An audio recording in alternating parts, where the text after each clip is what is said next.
You know what those are? If you stick around, we'll tell you, but you probably won't believe the story. It's coming up on Naturally Knowing.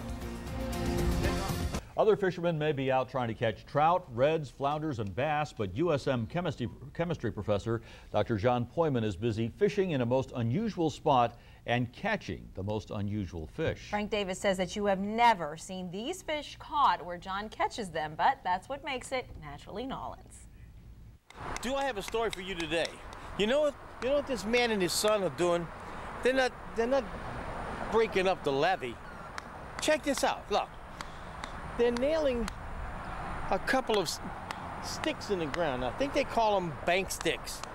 And then once they're in, they're going to put a rod and reel across that. And they're going to make a cast into the drainage ditch. Well, I'll let him tell you the rest of the story. We're catching carp. What do you mean you're catching carp? Carp, it's the greatest sport fish in the world. Or how did you have the suspicion there were carp in this Metairie drainage canal? I contacted a biology professor of ichthyology at the University of New Orleans, Martin O'Connell, and asked where were there carp in the area. And he said that he had seen over 100 one day in this drainage canal at this spot. And so we started coming out here fishing. Ooh, look at that big old tail coming out of the water.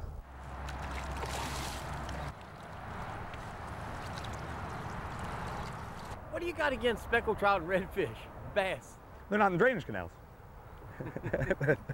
British say carp can become kings. All this time you're going back and forth to work. You came out here, there's a celebration station over there, and you go back and forth to Veterans and Power and Causeway and Clearview, and all this time you passing up tons of fishable fish. Not edible fish, but fishable fish. What exactly is a carp, and how do you catch them? Carp is it's a fish originally from the Romanian area and then was spread throughout the world as a food fish.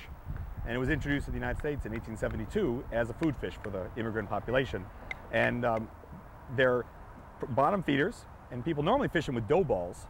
But that technique doesn't work as well because the carp tend to just kind of blow it out of their mouth with the hook. So we use actually just a rather small hook, and you could just take a hook, throw out some sweet corn, and use like a number 6 hook, put a piece of sweet corn on it, and just drop it in with a bobber or a sinker to hold it down, and you're in business. Let's see what I got. Do I have a world record carp here? 11 pounds.